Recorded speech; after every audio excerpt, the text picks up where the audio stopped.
Hello, everybody, and welcome to another fantastic episode of Wake Up Options with Miami University Fighters Guild. My name is Matt, and I am joined today by a very special guest, Dr. Phill Alexander. How you doing? Good. Hi, everyone. Glad to be here. I'm so excited for this today. I have been thinking about this for a while, but before we get started, I must say that the opinions and talks on this podcast are not representative of Miami University or the organization as a whole. But let's just kind of get right into it.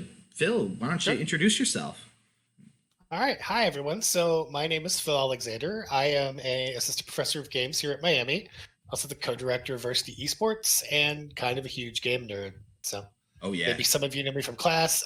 Members of Fighters Guild probably know that I'm your largely in absence advisor because I'm stuck here in Richmond until the end of the COVID quarantine. But hopefully once we're back on campus, I'll see more of you physically. So. Oh, yeah, I was about to say, like, nobody's going to get at you for not being around these days. I need to get like one of those Kangs built. Is that his name? Krang from Krang, yeah. From Teenage Mutant Ninja Turtles that had the TV screen in his belly. Oh, yeah. I don't remember too much TMNT. I just remember Rocksteady and Bebop and all that. Yeah. I could just get a Rocksteady to run around for me. Ooh, that'd be a good idea. That'd be a good humanoid rhino to represent all of my business in Oxford. I just think it'd be really funny to have him in like a suit and walking around with like the glasses on and everything. He still has the mohawk. Yeah, have him with like a shoulder bag, and he like pulls out a little iPad and like turns it towards you. It's FaceTime. He's like, I gotta meet the quota. It's like, hold on, Phil's supposed to be meeting across the street. And he like jumps over the street, runs in the building. Well, Phill, it's great to see you. You, like he said, he's our advisor here at Fighters Guild for a lot of the things we do. He's the faculty man who, with a plan, all that sort of good stuff. He makes sure that all the things can run very smoothly, especially when we have to deal with some of the people in upper administration who don't even know what a game is, let alone a fighting game. Oh, the administration. You have to love them. They come from a good spot. Yeah. Their hearts are in the right place, just their minds aren't. Yeah, and being an esports person, I spend a lot of time explaining why games are important to people. So that kind of jumps into what we're talking about today. Phill, as some of the people know here about you, but I'll broadcast you and be your hype man. You are very decorated in the studies of why games are important and the writings of what makes game culture so prevalent and so necessary in a lot of things in modern society, and why they're so awesome in general. And fighting games have an extreme culture around them, which is kind of what we're going to talk about today. Cool. Well, thank you. That was a complimentary way to look at my work. You should talk to the administrators when they review me next time. Oh, believe me, I'll hype you up. It's going to be great. like the game guy, is he coming to the meeting again? Oh yeah, no. Yeah. It reminds me of the time that I went into one of the classes and was talking about fighting games in relation to esports, and everybody. The stark contrast is pretty interesting. What are your kind of opinions on the differences between fighting game culture and esports culture? Well, one of the things that has always amazed me is that if you look at esports culture, I mean, it really came from two places. It came from early first-person shooters, so stuff like Doom and Quake, and then the fighting game community. And for some reason, as we moved into this era of MOBAs and like the squad-based shooters, people have kind of relegated fighting games almost to a different spot. And I've never been able to figure out why, because most of what they do is owed back to that fighting game community that came together long before there was a League of Legends or an Overwatch or a CSGO. So it's kind of weird to me sometimes that you see, I don't want to say aggression necessarily, but I think kind of playing off of what you're mentioning, I think I remember the class you're talking about. There's a lot of kind of dismissiveness towards fighting games. And I think it might be part of that like ever-present argument between people who do PC esports and people who do console. Yeah. As if there's some kind of real difference in how much skill you have based on the machine that you play on. Right. Which I've always thought was really strange. Yeah, I've never really understood that argument, because as by this point, if you've listened to some of the other episodes, my lovely audience, there are plenty of times that we talk about the complexity and how, and most people understand that fighting games have deep stuff to it and require a certain amount of skills, the same level that you would find apparent on PC esports. But some people can't get around that mindset where the PC being the superior skill-based shower. You know what I mean? Yeah, and I think a lot of that now comes from. I hate to be the old guy who says the young people. My wife. No, believe me. My wife was teasing me the other day that I need to get a cane so I could shake it at the front yard and tell the kids to get off the lawn. But I think for a lot of like really young players, like people who are just coming to college, people who are in high school, their experience of comparing esports as they know it, so Overwatch, Fortnite, games like that, to fighting games, is they think about, okay, fighting games are on a console, and if you've ever played Overwatch on a console, no, I mean, yeah. It's really, really inferior. And there isn't really with the exception of Halo, which is engineered way different, there really isn't a shooter at all that is nearly as good on console. And so I think that people let that kind of understanding of how things work get into their head. Yeah. But I also think that there's just a lot of people who, if they choose to be PC gamers, they don't buy consoles. And so they haven't played, It would be really difficult, I think, if you were someone who played like any NetherRealm game or any Capcom game or any SNK game, to play it and play it for more than 5 or 10 minutes and decide you didn't like it, to think that it wasn't as strategically deep as any of the other esports games would really be like a weird, like you'd have to be trying to convince yourself of something. Yeah, even now, if you look at it. Yeah, even if you're playing a fighting game on a PC, you're pretty much using a controller that's synced up. Oh God. I tried once to play Mortal Kombat with a keyboard, and boy. Dear sweet Lord, no. You do not want to try that. Quarter circle motions with keyboards, you got to be. Some people like doing it, and I think the hitbox is kind of an evolution of that, because the hitbox has like the WASD on where your left hand is, and all the regular arcade stick buttons on the right, and that's kind of the natural evolution if you're playing on keyboard. But like just playing on straight keyboard and like you have U, I, and O or something as like punch buttons, I don't know. I don't know about that one. I think it's also too that I'm old school. I learned in an actual arcade, so for me it's hard enough. It's hard enough going from an arcade stick to a controller, but going to keyboard. And I say that as someone who played all keyboard, no mouse WoW for a year. I can't play fighting games on a keyboard. And I can play something like Brawlhalla on a keyboard, but that's true. Is Brawlhalla actually a fighting game? That's another debate for another time. An argument for another day when there's no one from Smash within earshot. Just give me a whiteboard. I'll lay it out for him. It's actually in the book. I'll plug my book. I just wrote a book called Esports for Dummies. I don't know that this classification really existed in the world. I mean, I've heard a lot of other fighting game people use it, but I just decided to tell everyone in the book that, Brawlhalla and Smash are their own genre. That's a completely different game. Yeah, I'm of complete agreement. To call it a fighting game is not fair. To exclude it from the fighting game genre is also not fair, but you need caveats on it. So I think fighting games are really strict.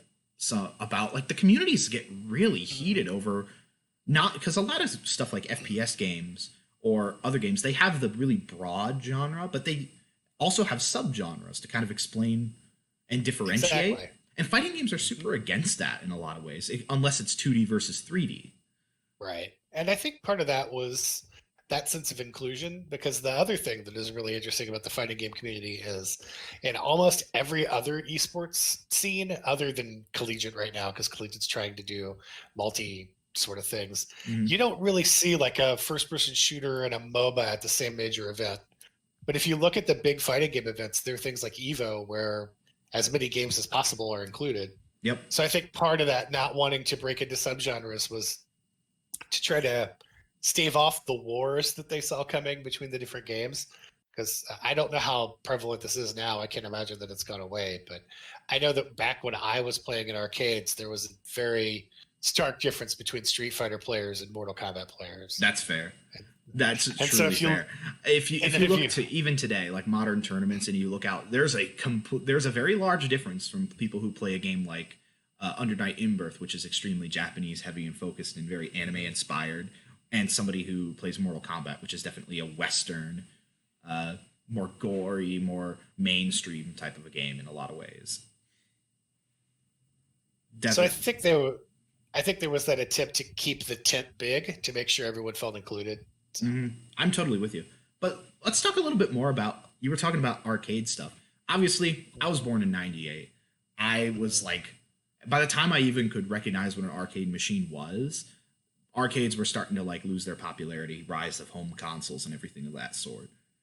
Yeah, it was. So I have little to no experience about the arcade scene other than Arcade Legacy down by Cincinnati, which kind of preserves the environment a little bit, but not like the. I want to compare that to you. Like, how was you grew up like in the arcade stuff? Tell me a little bit about that. How was it? I grew up. Let's see, the bulk of my arcade play. Well, I mean, I guess I played from the time I was really little, but in terms of stuff that would have been fighting games and stuff, I started playing in probably 91. Yeah. 91 or 92. I'm trying to remember when I got my driver's license. But fair enough.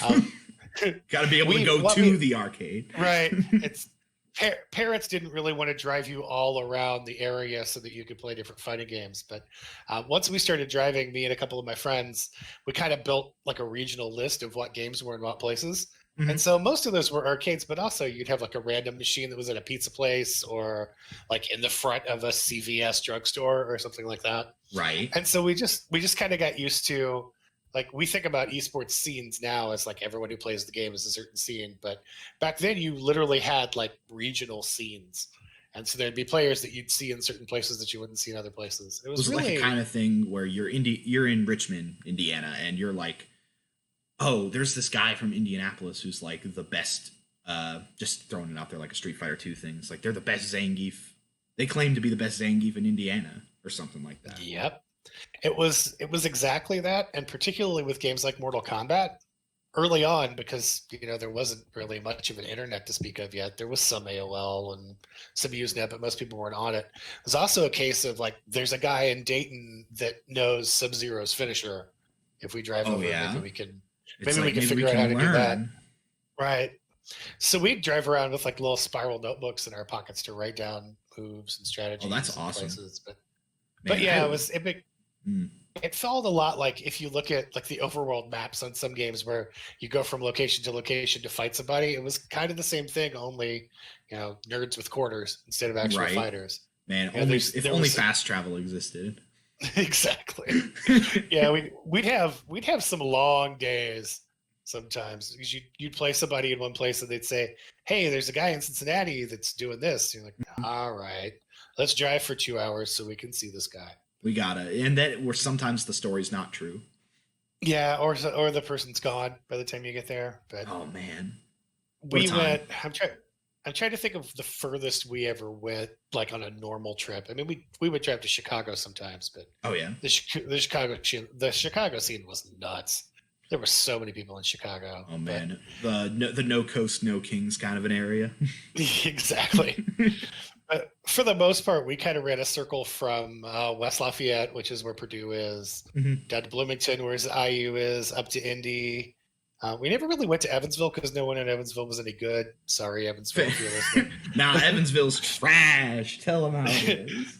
And then like Cincinnati, Dayton, and then we never really went up towards Cleveland. I'm sure there were good players up there, but that's a long drive from Indiana. Yeah. And then kind of back around. So Muncie, where Ball State was, we go to Muncie semi-frequently.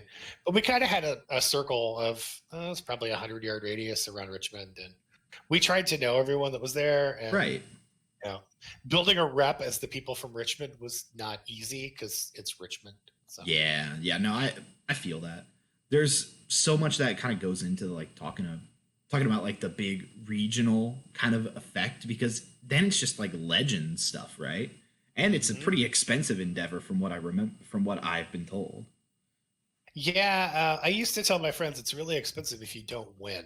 So we usually end up at competitions where we weren't doing like pool shark level kind of stuff, but you go and there's somebody who's the best player in whatever arcade you go in. You challenge them to a $20 game, and if you win, the $20 covers your quarters and the gas back home. And Yeah. if you lose, then you're down 40 because you had to pay to get there. So The art I of had the a money friend. match has been preserved over time, and I'm fine with that. Yeah, I had a friend who he could never back up his smack talk like ever. And so Oh anytime yeah. we took him anywhere, I just remind him before we walked in. I'm like, if you don't have $50 in your pocket, you better just keep your mouth shut this time. I mean, Ooh, you're not. do you remember who he played? He was a Sub-Zero main. He was a Ken main, which tells you everything you need to Yep, know. that tells me But everything. It tells me it all was I it, need to know. the thing for me that was good about having him around is I was also a Sub-Zero main, so Yeah, you get I to could trade the watch tech and everything. I could watch him fail, and then the person would think, oh, these two play together all the time, so I'm going to see the same thing. And then it's like, no, wait, I know how the game works, so you're in trouble now. That's But awesome. It reminds me it of was, like games where you have a guy that's playing in front of you and they mess up on like a certain segment, and then it's your turn, and you're like, I'm not going to make the same mistake. yeah. Well, and back then, like back in the earlier days of like particularly Mortal Kombat, Street Fighter was actually pretty well established by the time we were all starting to play. But like we were touring around the first summer that Mortal Kombat was out.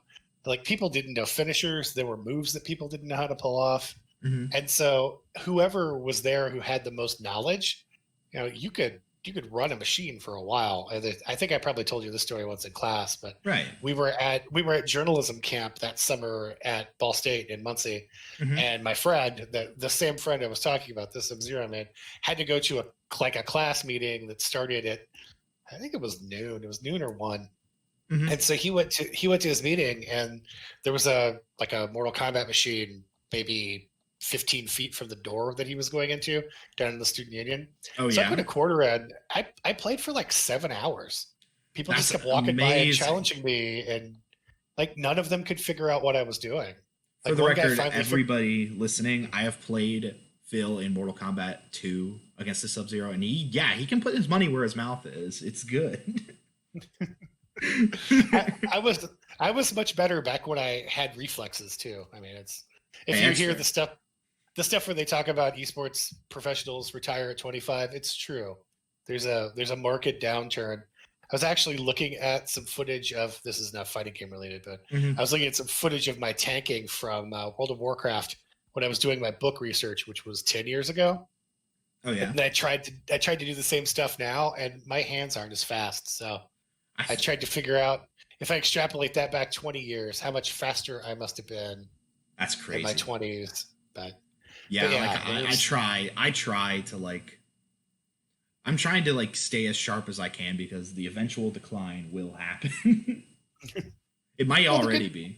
well, the good part is once you go through that decline, you just, you tell the stories about back when you were good, and then you teach people. So Right. it's the whole Mr. Miyagi thing.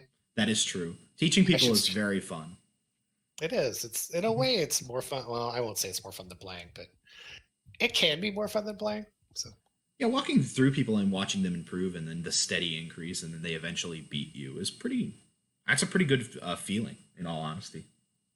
it is, and it's fun when you watch someone find something they're really passionate about, and that happens across esports. But it seems to me, at least, not to sound like I'm catering to the crowd we're talking to, but it seems to me like that happens more in the fighting game community than it does in some of the others.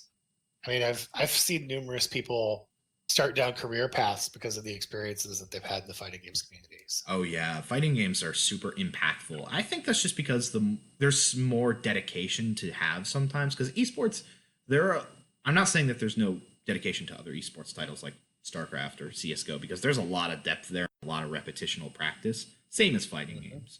But I don't know, the predisposition sometimes that fighting games have of being difficult and the extreme there's just like any other esport there's a big psychological aspect, there's a really big dump on the execution that you can perform in the game, and the fact that there is usually a revolving community that's like anticipating you getting to that point and mostly encouraging you in a lot of cases because everybody in fighting games they're niche enough that everybody wants them to play the games, they're not like super uber popular and they need more people You know, like a lot of fighting game scenes. Like if you go onto a Reddit post or a Discord or some form of social thing for Samurai Showdown, the new one from 2019, it's a more niche fighting game out there. So you're going to get like a massive amount of support from people who are going to tell you as much as they know, in the same way that you traveling around to different Mortal Kombat spaces, they were teaching you stuff because there was no guides or anything of that variety. Right. I think that makes it more rewarding sometimes in some aspects, but that's from my perspective. Yeah, I think that's true. I think another thing I have noticed is more than the other genres, there's more skill carryover. It's like if you're good at one fighting game, it will be easier for you to ramp up on the next one. I mean, Right. we're seeing that a little bit with CS:GO and Valorant, but like going from MOBA to MOBA, the strategies are so different that it doesn't really, if you're good at League, you'll be better than someone who has never played one that starts playing Dota. But like talent at one is not predictive of talent at another. Whereas Yeah. if you're good at Mortal Kombat and someone puts in Injustice, you should be fine. If someone puts in Street Fighter, you're probably going to pick it up pretty quick. And I think there's a lot of consistency there. And then there's Tekken, which just ruins my analogy. Tekken is its own animal, but then if you're a person who throws a fireball, just pick Geese or Akuma, and then you'll have a good time. Right. Or just accept that you can never jump in Tekken. Do not think you should jump. Do not it's a jump. bad idea. Sidestep. Learn to sidestep. Yeah, I think that might be the whole point of the first Tekken, is to teach people to strafe so that they can play later Tekken games. Honestly. If you leave your feet, you will be punished. Did you ever hear about the Tekken move that was plus 93 on block, plus 93 frames? Oh man, I did not, but that's horrifying. It is down forward 1, so it would be square on a PlayStation controller and X on an Xbox controller. And for those of you who have played old school Tekken, that's probably cringeworthy to relate to, but whatever. That's what I know. King had this ridiculously fast poke that was plus 93 on block, and I may have mentioned this in other podcasts, but it's so ridiculous that I can't do it again. The first major Tekken 1 tournament in Japan, there were about 100 contestants. There was 99 King players and 1 Jack player. And the Jack player got last place. Imagine that. Oh boy. Yeah. Old school fighting games. They were great, but my God, were they busted. Yeah. I think one of the things that happened, like I'm thinking back to the arcade days. So if you think about like Mortal Kombat or Street Fighter, when they first came out, if you found a bug, you had to send like new pieces of circuit board to put into the cabinet. Right. So a lot of little bugs like that got through for a long time. And I think because of that, it sort of became a tradition in the fighting game community to not patch things quickly. So yeah, there are some wicked busted things. But right. The other thing I have found is that user testing in fighting games, they don't always make sure that they've equally tested every potential matchup, which is why certain characters excel against other certain characters. Yeah, because they just got a balance lazy. Plus, I think fighting games and a lot of competitive games have a hard time to like QA around, because there are going to be people who just pull off stuff that you're never going to expect as a developer or something of that variety. Exactly. No one will think that if you combine these two moves together because of the frames, it's going to hit this way and it won't be blockable. Yeah. There's just so much. Even takes too long. Yeah, it's too much to test. But in the early days, like I'm trying to remember which, I think it was the original Mortal Kombat, but it might have been MK2. There was one where if you used any of the ninjas and you jumped backwards, if the opponent was moving forward, regardless of where they were, they couldn't block you, even if they blocked properly. Oh gosh! So they can't walk up and block. Right. If you were standing and you moved at all, even if you were blocking after you moved, the kick would still go through. I'm shaking my head because now I'm just remembering a lot of match footage from MK2 where like Scorpion and Sub-Zero players are jumping backward and now jumping backwards and kicking. Yeah. Jumping backwards and kicking. It was terrible. Of course, once you learned that an opponent was doing it, all you had to do was stand perfectly still until they got close to you and uppercut. Yep. They can't jump forward and do that. Yeah, you're doing like way more damage than they can possibly do. Mm-hmm. And then, of course, the other trick against that was to play Raiden. That is true. You just do the dash when they jump, and once you get them in the corner, they can't go back anymore. Mm-hmm. So you just figure out a way to get on the other side of them and punish them, and then get away. Of course. But yeah, that was one of those things that I think it took them a good 6 months to a year to send out new boards. And it was funny because when it got patched, there was a whole bunch of people who were quote unquote really good that lost every match for months. Yeah. Because they kept thinking their jump strategy was going to work, and it didn't. You love to see it. It's like the only other instance of that I can remember hearing about was the original Killer Instinct arcade game. The character Cinder had an infinite combo in a certain scenario, and they went out and they patched every single machine out there. I remember that too. I remember the day they patched the machine in our arcade, because there was one guy who loved doing that to people. The rest of us thought it was boring after a while, because it's like, what's the point? Mm-hmm. If you could start one combo and finish it, the game's over. That's not cool. But the one guy really loved it, and he got really sad. Such as the old, yep. Such as the old tale of characters that are really good until they get nerfed. Yeah, the old nerf bat was a sad thing. Yep. Then you'd see people like, this was the other thing that was weird during that era, is because they were patched on boards, they were patched unevenly. It was whenever the person who owned the machine did it. So you'd find people, once that started happening, like traveling to different places, looking for one that wasn't patched yet, so they could play the old way. That's really funny. They'd be like, I want to do the guy. They'd be like asking the guy who ran the arcade, "Did you update your machine?" Oh man, leave. That's really funny that people would be that desperate to search for that kind of a win. It was. You kind of knew when you saw one of those people that, I don't want to play that guy. Yeah. Who were some of the worst people that you encountered in arcades? For some reason, it was always a guy who wore a baseball cap backwards too. Yo, that's carried on to the modern day. I hate those. I hate fighting those kind of people too in fighting games. It's such a weird correlation, isn't it? Like, you wouldn't think that all the guys that were of that particular style would also wear their baseball caps backwards. I think it just moves their brain back to the back of their heads. Like, as soon as they twist the cap backward, it like goes with it. It's like their brain's in reverse. That could be. Could be. Do you have any fun stories of just absolute loathable individual in an arcade space? Well, of course there were all of the back kick ninja guys. None of them were any fun. They all group up together. We had a guy at the Richmond arcade. He was the assistant manager of the place, and like, anytime there was a new Tekken game, he just played Eddie Gordo and did Eddie Gordo cheese constantly. Good lord! And he talked like the worst, like smack talk is smack talk. I get that. Mm-hmm. Young people are more smack talky than older people, but this guy would like smack talk to the point that it was like uncomfortable and embarrassing, the amount of profanity he was using in public. Right. And like, anytime you beat him, he would claim there was something wrong with the machine, which is the precursor to my controller's broken. And it's so interesting to see how these excuses have developed over time. And I remember saying to him, like, you work here, so if there's something wrong with the machine, it's your job to fix it. Do you think because that he was like the worker there, he thought that should automatically let him win more?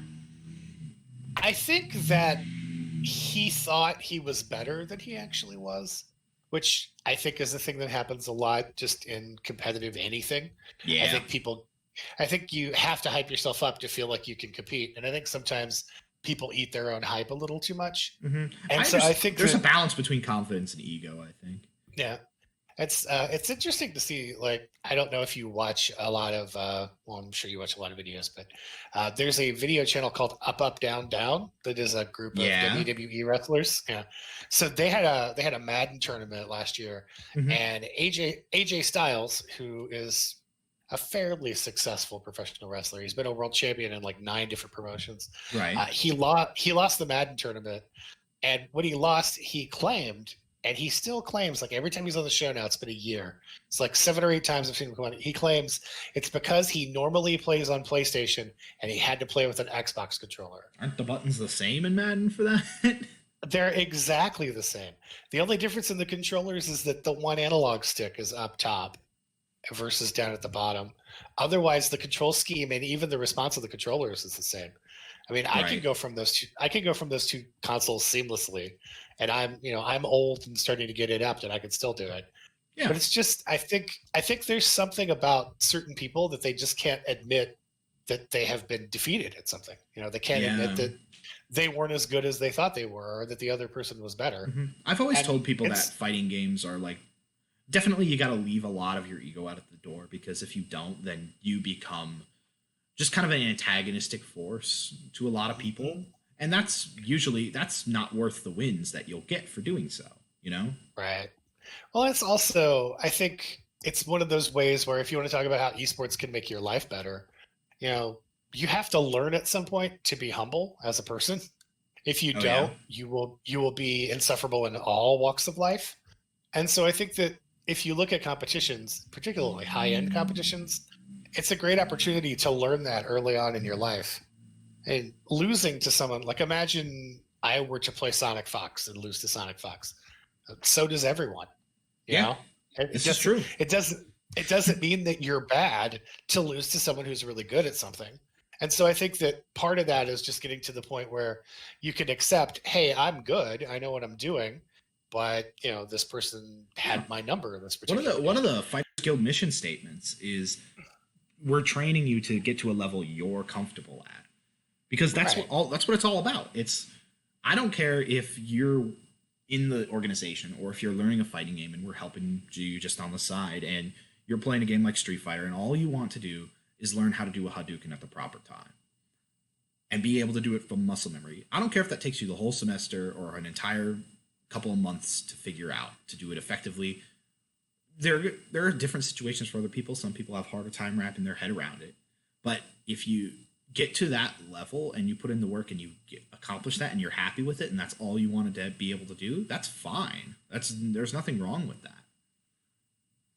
And I think that is maybe I'm wrong here. This is me just opining as opposed to research for a change. But I think part of the fact that fighting games happen so quickly, I think helps with that. Because if you if you watch a League of Legends tournament, a League of Legends best of 3, if it goes 3 games, takes 3 hours. Yeah, that's a pretty significant commitment to playing a game, and you lose and you feel pretty bad. Those players got to be tired. Right, like it's exhausting and draining, and sometimes the players will tell you they didn't have any fun if they lost. But I got to have a first to 50 in that time. Right. I was gonna say unless you are playing a really, really, really, really evenly matched, like best of 5 in a game that's got like a 120-minute round clock or 120-second round clock, you're looking at what, 10 minutes max for a best of 3? Maybe. Yeah, I've seen Tekken matches that can get up to 30 minutes, but that's with like a bracket reset, right? Tournament, and that's like Tekken. 2 best of 5s, and it's Tekken. Yeah, it's crazy Tekken. So I don't think anybody casually plays Tekken anymore. I made that comment to someone. That's fair. It is the most popular fighting game on Twitch right now. But there's a guy I used to play against in high school who runs the Richmond GameStop now, and I was saying, we were talking about Tekken the other day. I said I don't think casuals play Tekken. I think that people who buy the Tekken game are serious about competing in Tekken, and I might be wrong, but it's kind of just I get from that scene. You gotta kind of take it as you go. But I think the speed of the matches makes it easier to accept losing because you can just go play again much quicker. Like rematch. Whereas, you lose a best of 5. Like imagine a best of 5 at League of Legends. That could be 5 hours. That could be 5 hours of play. You lose that, I'm perfectly fine if you are saying like I'm not going to play this for the next week. Yeah, you're not going to be like, hey, let's play again. Or man, and I also hear that League players are very masochistic about those sorts of things. They'll always be talking about how much they hate the game, and then I'll see them playing it the next day. there's a weird thing that happens, and I think it's more with team-based esports, because I haven't seen a lot of this with Hearthstone either, but and not really with Fortnite. Maybe a little bit with Fortnite, but yeah, the shooters and then League and back when I used to know people who played Dota, there's a lot of like love hate with the game that they're playing, and I haven't seen that as much in fighting game circles. Like I don't see someone go through a bad stretch of losing like 10 or 15 times in a row and deciding they don't want to play the game anymore, Mm-hmm. which is interesting. And I mean, of course, the people who say that are really competitive at Overwatch and League and CS:GO, they don't really mean it, but it's kind of a mentality that they carry. So that's interesting. Yeah. Mentality Yeah, in any esports or competitive or fighting game. It's so integral and so interesting because, psychologists will tell you how different each individual person is, like, like the snowflake analogy. yeah, But it's just interesting to see how that applies to competition. yeah. And I think part of what happens with team esports, just to be fair to it, I don't want to sound like I'm bagging on them. I mean, obviously, I Oh, love please, the this is a Fighters Guild team. podcast. You can bag on esports all you want.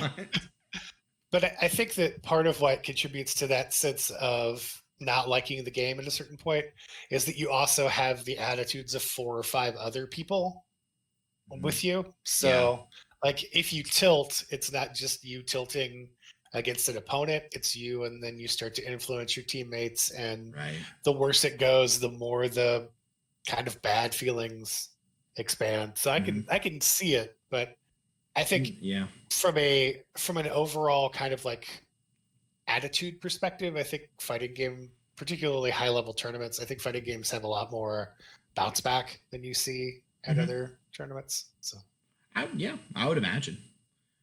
I kind of miss offline tournaments right now. yeah, I wonder. Like, I mean, I don't think there's any game that is really big with you guys that you can't play online. But Right. and I wonder how the Smash Melee people are like Yeah. I know surviving. they recently.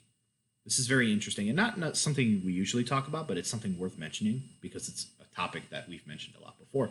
But there was recently a patch mod to a version of Melee that gave it rollback netcode, and That's it's nice. been thriving online since then a little bit because that That's netcode patch that's has been good. great, and it was done. I forget exactly who did it. Their name is escaping me, or their tag, or whatever. But I know the player Leffen was really promoting that a lot, and they've been getting a little bit better online from what I've seen because of that. Because obviously, anything with Nintendo's netcode is straight in the garbage pile with Luke and Leia. Yeah, it's just not Nintendo. Like Nintendo's stance towards esports fascinates me. Yeah, or just some They'll companies' view on esports is fascinating, just in general. I think because What's like compare the now to like the '90s and stuff where and like what were some of the companies that were going around and actually talking and communicating to people around that time? back in the 90s, it was really just, like Midway had people running around and Capcom had people running around, but like consoles, I don't think had really thought about anything esports related. And other than id, who did Doom and Quake and all that, there weren't a lot of people in the PC scene that were thinking about it yet either. So Mm-hmm. at the era that like arcade competition was at its highest, it was mostly organized by the arcades themselves and like players wanting to do things. And I've totally blanked on the guy's name, but there's that guy from is it Twin Galaxies? I think that's right. I'm googling. I'm trying to think. Yeah, Twin Galaxies. Why can I not remember the guy's name? I could draw a picture of him. He's always got a referee shirt on and a beard. But he was the guy who started Twin. Remember? He was the guy who started Twin Galaxies, and so they used to go around the country. Why is his Walter Day? There we go. Okay. He used to go around the country like officiating speed runs and who could get the highest score in Pac-Man or Donkey Kong or whatever. And so when fighting games started to rise up, he did a lot of tournaments. Like he would try to keep track of who was quote unquote the best in the world or the best in the country at different things. And it got really hard for him because there was so much happening. But yeah, in terms of organizing Like that was really the only thing. And for fighting games, I want to say up until about the point of Evo, it was really just, kind of grassrootsy stuff. right? People I don't say doing fights. what they. Yeah, I don't think fighting games got commercial until maybe like 2009. I want to say, right when Street Fighter 4 started to get super popular. Yeah, that seems about right. Because then Tekken started getting a little bit more support from Bandai Namco. SNK had always really kind of supported their games and scenes, but like kind of more under the cover. Mm-hmm. But like Soul Calibur started getting more support. Capcom obviously put in a lot of support. Nintendo still did nothing. Yeah. It's really interesting to me that even now, as big as esports has become, it doesn't seem like there's a fighting game company that wants to like rise up to the level of doing something like what Epic's doing with Fortnite, where they sponsor their own like big major tournament. I mean, I know that like Right. Mortal Kombat 11 had that. Now I forget the name of it. You probably know what I'm talking about. Yeah, That like season mode. the Combat League. Yeah, Combat League. Mm-hmm. But it didn't really turn into anything at the highest possible level. And I kind of thought that Right. was where they were going. Like I thought they were going to try to mirror like the Call of Duty League or the Right. Overwatch League kind of method. Mm-hmm. But the Tekken World Tour, the Soul Calibur World Tour that unfortunately got canceled a little bit because of the COVID situation. Because of COVID. Yeah, but like some of the massive world circuits, like the Dragon Ball Fighters World Tour was like one of the best that I had seen in a while, because they basically had, but they were already hosted at events that already existed and were being run. They sponsored them a little bit to do that, but it wasn't like huge. It wasn't that huge level support like you're talking about with Epic. Right. And I'm surprised that we haven't seen that, because I think that there probably would be, strong support for that from the fan base. Right. My only And we worry know with it is with companies putting too much marketing like incentives into things like they sometimes do with some of the bigger mainstream esports titles, you know? Yeah, I could definitely see that being a problem. I think it might also be too that to this point there isn't a company that has the kind of infrastructure for that has a major. I mean, like Nintendo not doing it with Smash is the surprising one, because Nintendo acts like they want an esport, and then the one they could get people behind they don't want. Meanwhile, they try to push a Splatoon league that goes nowhere. Right. But they tried to push ARMS and Splatoon before the game that their fans kind of made into a competitional game. The game that may have the largest grassroots community for a console that's dead in the entire world. It's very strange. It's true. They make CRTs relevant. I'll give them that. It's true. I have two sitting in my office because of that game. Speaking of which, if you guys need a CRT, I have two sitting in my office. Believe me, I'll say no, not right now. No, thank you. Yeah. Well, one of them, like, if you ever do need a CRT for anything, one of them is like super nice. Mm-hmm. It's kind of heavy, but it belonged to. Do you know Bruce Murray? I believe I know of him, but I've never met him. He replaced it, and he had a really, I want to say it's a JVC, but it's really nice. It's one of the, if you look at the top 10 list of CRTs you'd want to do retro gaming, it's like number 2 on that list. So nice. It's just sitting in my office if you guys ever want it. Hey, well, there you go. He was gonna throw it away. I was like, dude, don't throw it away. I'm sure one of our clubs will want it at some point. That's fair. Honestly, what we need right now is like an arcade machine, because we've been talking about arcade stuff this whole time, and the only way to really experience arcade stuff right now is to go down to Arcade Legacy, which costs money. I'd rather have like you and I have talked back and forth. This isn't something that our audience would know about, but this is we've talked about having an arcade machine or our arcade space in the Oxford or Miami University area, and I still fully advocate for that. Yeah, and I don't think it would be that expensive. I think it's one of those things that if we tried to get ASG to pay for it, they might look at it real funny. So yeah, but we just have to be aggressive enough. Yeah, and it's like, I think that once the budgetary issues pass for the university, it might be something that the games program would want to look into too. Seriously, I think arcades should be preserved instead of like closing down a majority of them over time. Like Arcade Legacy is a treat, and it is, and so is a few other places that I've seen. I'm so worried about Arcade Legacy with COVID. I mean, they weren't exactly killing it Yeah. being in the middle of a dead mall in Cincinnati. But I'm really worried that COVID is gonna take that away, and that's really kind of a special thing that we have. We in this should get community, Miami University to sponsor them and have them set up shop up here. We should get Miami. Yeah, just buy all their stuff. Mm-hmm. Maybe they can put that lost money of theirs into good use.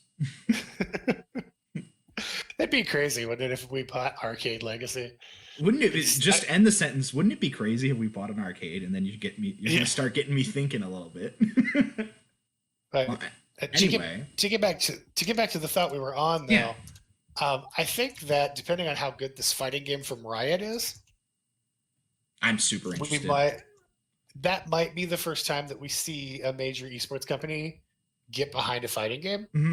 I'm very conflicted on it because I want it to be good. I really do. If it's a League of Legends fighting game, League of Legends has great, interesting characters to work from that are adored by a majority of people.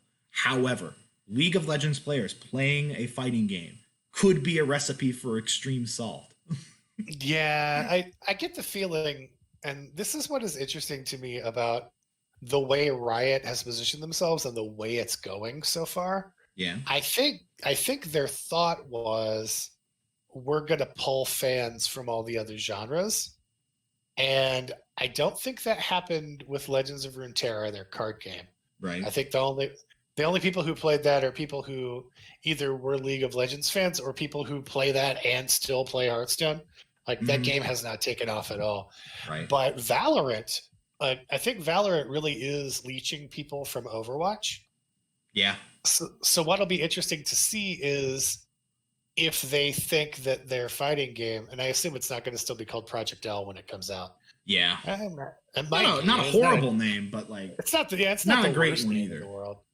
But it should be called like Clash of Legends or something like that. League of Fighting Game, Mortal League Bat. Yes. League Fighter 2.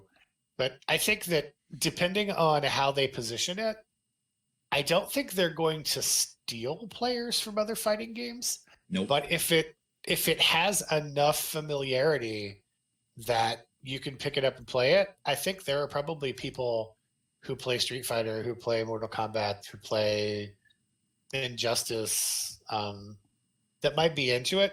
Yep. It doesn't look like it's going to fill like the brawler space or the Capcom space. It looks like it's going to be more of a. I don't think it's going to be blazing fast by any means. So one of my biggest concerns with that game, and I've mentioned this before, is that Riot is if they're aiming for a broad audiences when making a fighting game are sometimes a recipe for disaster.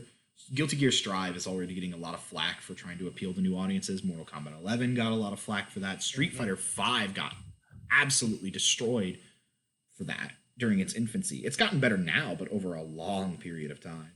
But those kind of fighting games, like, you worry if they're going to remove directional inputs for things to make things easier for newcomers. Only very select few games can make that work. Like Grand Blue Fantasy Versus is a great example of making that system work because they have both options.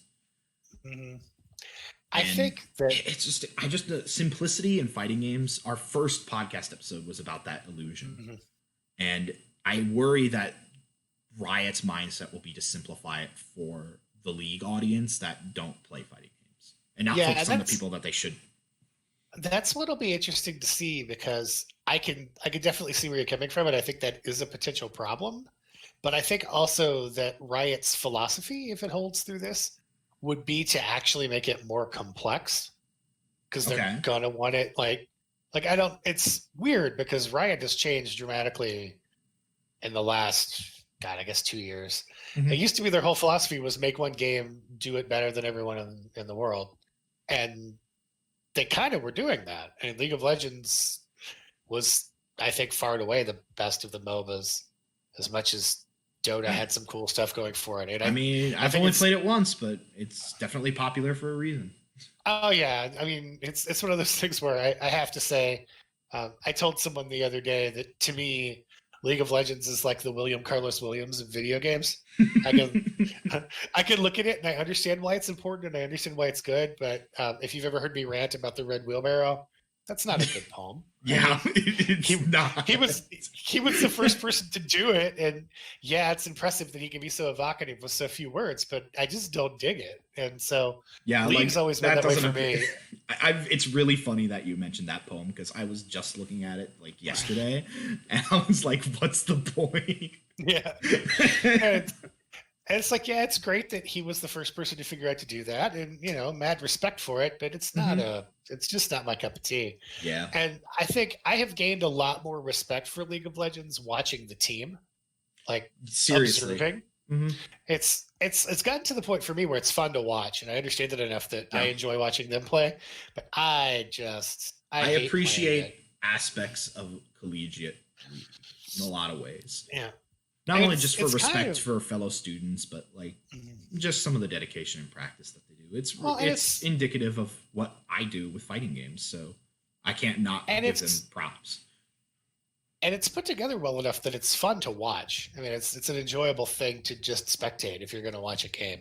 Yeah. But yeah, I am so bad at anything competitive that requires click movement that it's just frustrating to me. Right. And then the depth of the strategy requires so much like running back to certain places to pick things up. I just can't get my head around how it's a fun experience. Seriously. And it's weird because I don't know if you've been in any of my classes where I make people do it, but there's that Arena of Valor mobile game, which is made by Tencent, who owns League of Legends.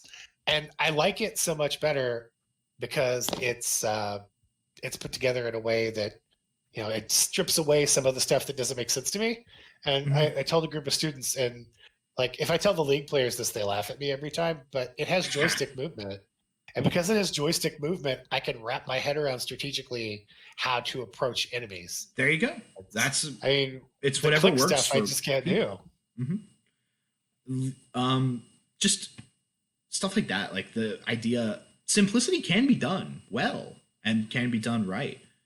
That kind of leads into that, especially when you're trying to simplify for broader audiences who may not understand certain nuances. I think Tekken is a very egregious example of that. Like you said, we kind of mentioned this a little last podcast, but Tekken is extremely inaccessible, it feels sometimes, because there's so much depth to it that makes it super complex, and they don't really give you anything to learn that other than yourself. And then you have to watch a bunch of YouTube videos or go to a lot of documents to find things for like frame data.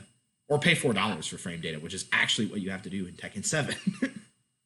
That's just garbage. That is just so horrifying. Unlike games that I think Killer Instinct, the reboot from 2013, it has a very in-depth dojo mode that teaches you every aspect in different situations and stuff like that. And there are other fighting games that do that. You got to be able to find that balance.